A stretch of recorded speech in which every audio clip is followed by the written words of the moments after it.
Halo semuanya, jadi pada video part keempat ini kita bakal membahas tentang primary key dan foreign key. Jadi kita bakal membahas tentang bagaimana cara kita menambahkan primary key dan foreign key constraint kepada tabel yang sudah kita buat sebelumnya. Oke, kita lanjut. Nah, pertama-tama kita bakal bahas tentang primary key dulu. Nah, primary key itu apa? Primary key itu adalah sebuah key yang membedakan satu baris data dengan baris data lainnya. Nah, ini harusnya primary key dan key lainnya sudah aku jelaskan dengan lumayan lengkap di video aku yang normalisasi. Oke. Nah, aku kasih contoh, misalnya di sini pada tabel mahasiswa, primary key pada tabel mahasiswa adalah NIM atau nomor induk mahasiswanya. Kenapa? Karena dalam satu universitas contohnya, mahasiswa pasti hanya memiliki satu NIM. Oke, atau NIM pasti hanya dimiliki oleh satu mahasiswa. Jadi satu NIM direpresentasikan atau merepresentasikan satu mahasiswa. Kayak gitu. Nah, untuk kasus penduduk juga sama, atau misalnya penduduk Indonesia itu juga sama. Jadi satu penduduk Indonesia pasti cuma punya satu nomor induk kependudukannya, nggak mungkin lebih gitu ya. Karena dia yang membedakan satu penduduk dengan penduduk lainnya dengan unik gitu. Nah, terus primary key itu harus unik dan nggak boleh kosong, karena ya itu dia yang tugasnya yang membedakan satu baris data dengan baris data yang lainnya. Kalau dia nggak unik berarti tugasnya ini udah nggak valid tuh gitu ya. Nah, pada satu tabel itu hanya boleh punya satu primary key, tapi PK ini boleh terdiri dari satu kolom atau lebih. Nah, PK itu primary key ya, sama, karena biasanya kita singkat primary key jadi PK aja biar lebih enak gitu, cepat ngomongnya gitu ya. Jadi dalam satu tabel itu boleh cuma punya satu keyword primary key, tapi di dalam satu tabel itu boleh lebih dari satu kolom yang memiliki primary key gitu. Ya, ini aku bakal tunjukin cara buatnya nanti di slide selanjutnya ya. Nah, untuk menambahkan primary key pada table itu lumayan simple, dan di sini ada 3 cara. Yang pertama dengan cara GUI, yang kedua dengan cara pada saat kita create table, yang ketiga adalah dengan alter table. Kita mulai dari cara pertama, yaitu cara GUI.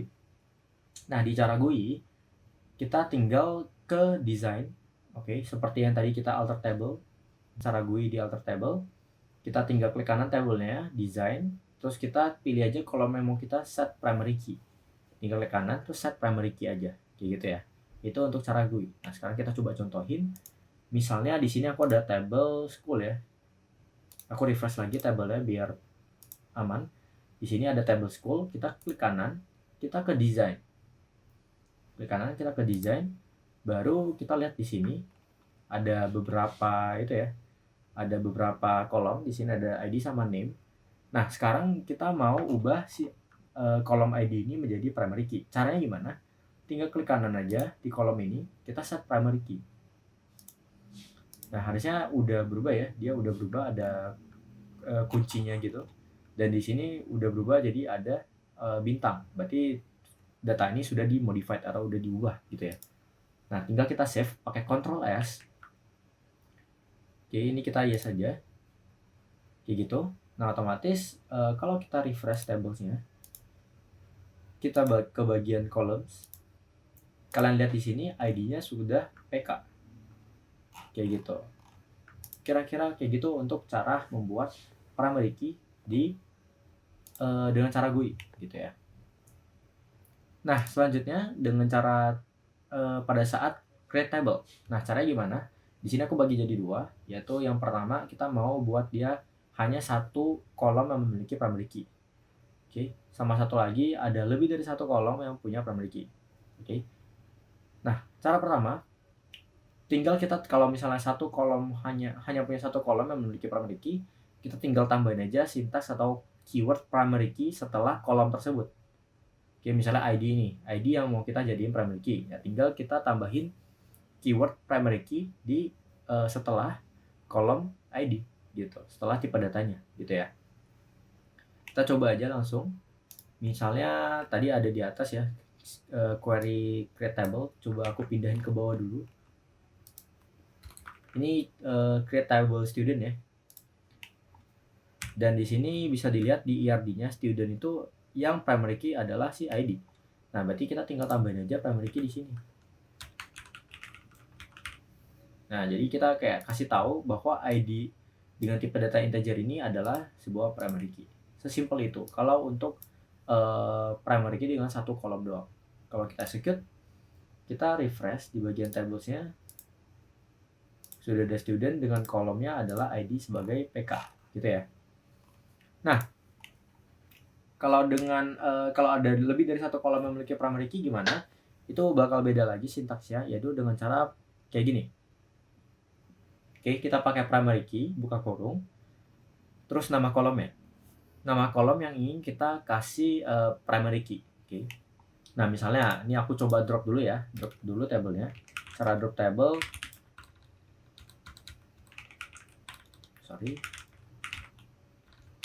Si student.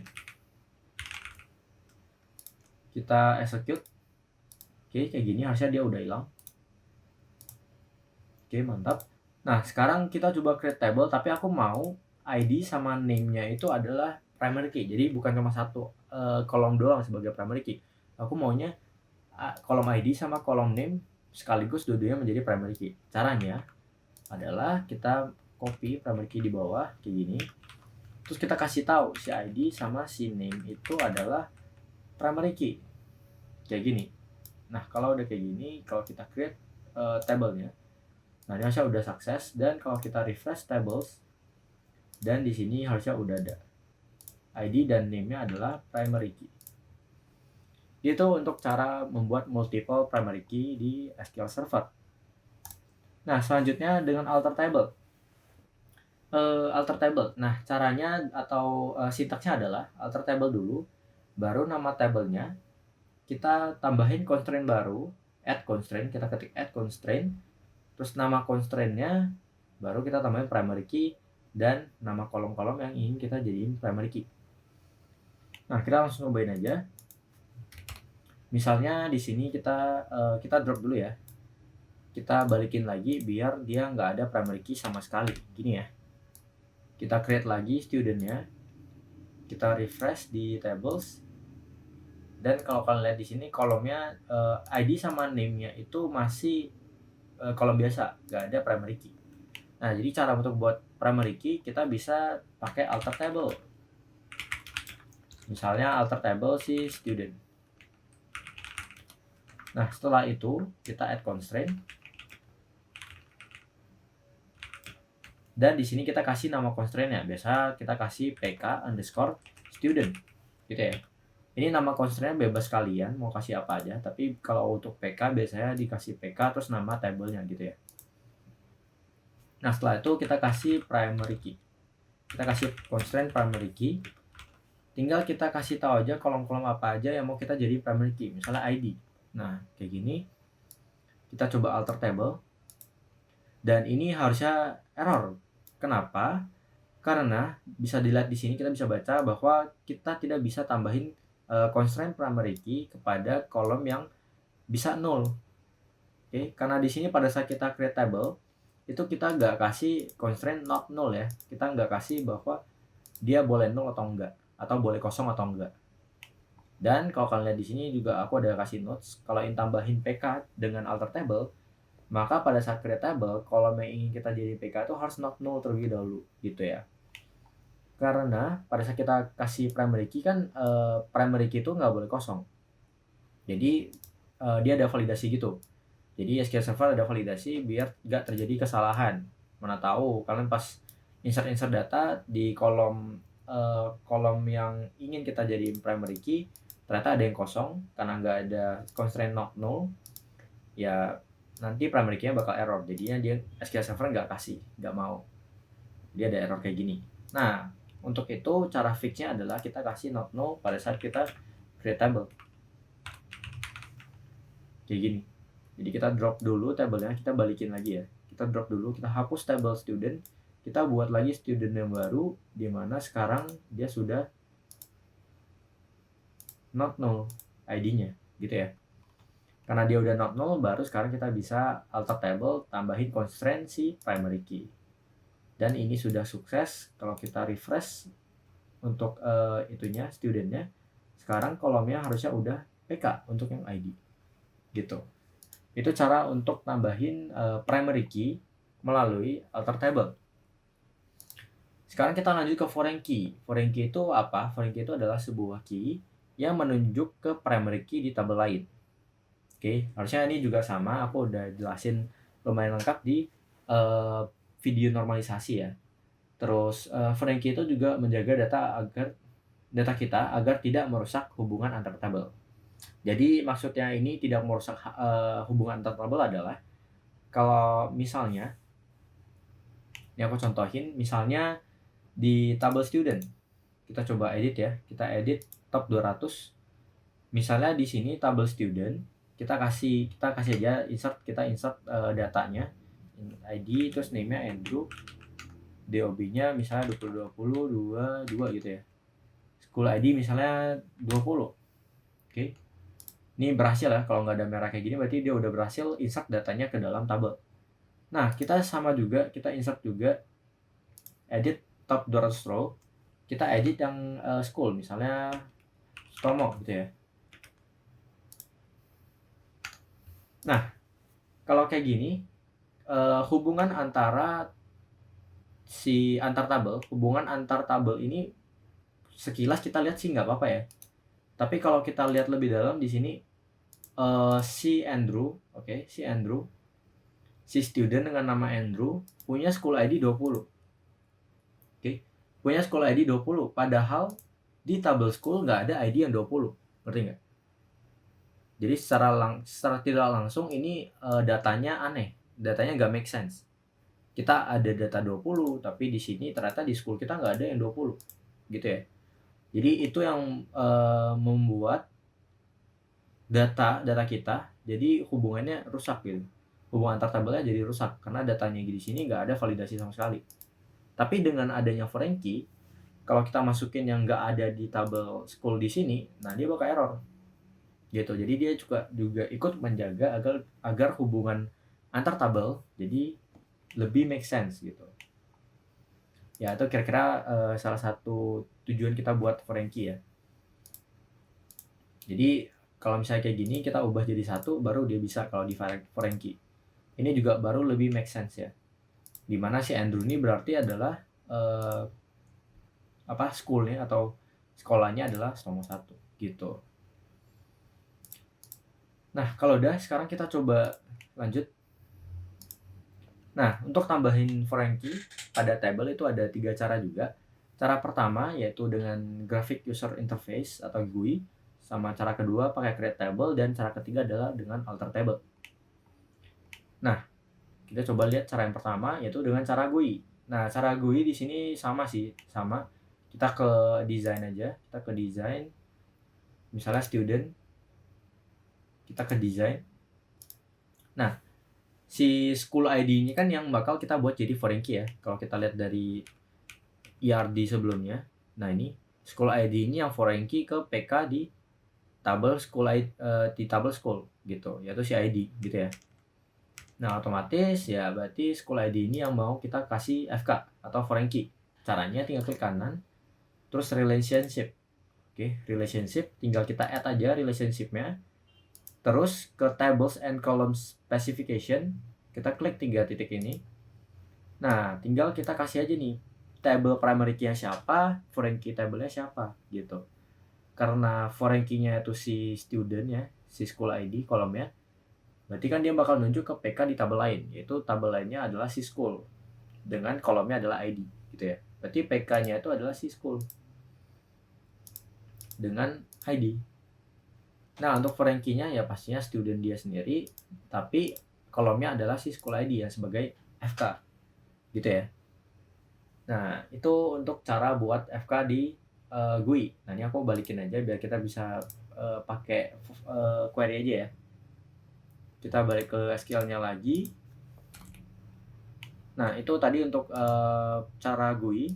Nah, untuk cara query atau pada saat create table. Nah, untuk cara create table, kita coba drop dulu ya table student.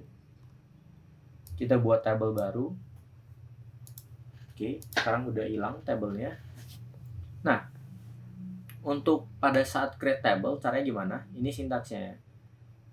Caranya tinggal tambahin aja sintaks foreign key, references, nama tabel PK, terus nama kolom PK-nya. Setelah kolom yang ingin kita kasih foreign key-nya. Misalnya di sini yang mau kita kasih foreign key-nya itu adalah si school ID. Berarti kita tambahin foreign key, references, bla bla bla-nya di setelah school ID-nya gitu ya. Nah, misalnya di sini aku tambahin foreign key, references. Nah, ini terus nama tabel PK-nya yaitu si school ya. Terus kita buka tutup kurung ID. ID itu adalah nama kolom PK yang ada di dalam tabel school gitu. Jadi kalau dengan ini dia bakal buat foreign key di school ID yang bakal reference ke tabel school yang di dalamnya ada kolom ID gitu. Kalau kita coba execute, ini udah sukses ya, berarti FK kita sudah sukses untuk dibuat. Sekarang coba kita edit lagi kayak tadi. Oke, ini harusnya kita tutup, kita coba buka lagi, kita edit lagi. Nah, harusnya kosong lagi ya, karena tadi kan kita sempat drop tabelnya. Kita coba ID, kita masukin 1, kita kasih name Andrew, DOB 202022. Terus nah school ID ini kalau misalnya kita kasih 20, dia bakal error, ada violence terhadap foreign key-nya. Karena yang tadi aku jelasin di school itu nggak ada ID 20, adanya 1 doang gitu ya. Jadi kalau kita ada kasih foreign key, dia bakal ada validasi kayak gitu. Nah, tapi kalau misalnya kita kasih 1, ya ini aman-aman aja gitu ya. Oke, berarti kalau udah kayak gitu, berarti sudah aman ya foreign key kita gitu ya. Itu untuk yang create table. Nah, pada saat alter table gimana? Itu juga bisa, kita tinggal alter table, terus nama tabelnya, kita add foreign key. Dan ini sintaks yang lumayan mirip ya sama yang tadi pada saat create table, bedanya di tengah ini doang. Foreign key, terus kita kasih tahu nama kolom yang mau kita kasih FK dari tabel ini siapa, yaitu si school ID. Oke, nah sekarang kita coba lagi, kita drop dulu tabelnya, execute. Nah sekarang kita coba alter table. Alter table si student, kita lihat di sini ada add foreign key ya, add foreign key. Terus kita kasih tahu kolom yang mau kita jadiin FK, yaitu si school ID. Terus kita kasih tahu dia reference kemana, ke tabel school yang di dalamnya ada kolom ID kayak gitu. Oke. Dan jangan lupa untuk tadi setelah kita drop, kita create lagi ya, kita create lagi tabel ya. Karena kalau kalian lihat di sini kita refresh table, tadi udah drop, berarti studentnya hilang ya. Kita create lagi kayak gini, harusnya udah muncul lagi. Oke, baru kita alter table ya, tambahin foreign key ke sini. Kalau kita refresh, kita lihat isinya. Sekarang kolomnya adalah si school ID itu FK. Kira-kira kayak gitu. Itu untuk tambahin foreign key dengan alter table. Ya, harusnya video part ini sudah selesai. Untuk part selanjutnya kita bakal membahas tentang cara backup atau restore database. Terus kita juga bakal bahas tentang cara untuk detach sama attach database. Dan juga beserta kegunaannya. Ya, sekian aja untuk video part ini. Kita ketemu lagi di video part selanjutnya. Terima kasih.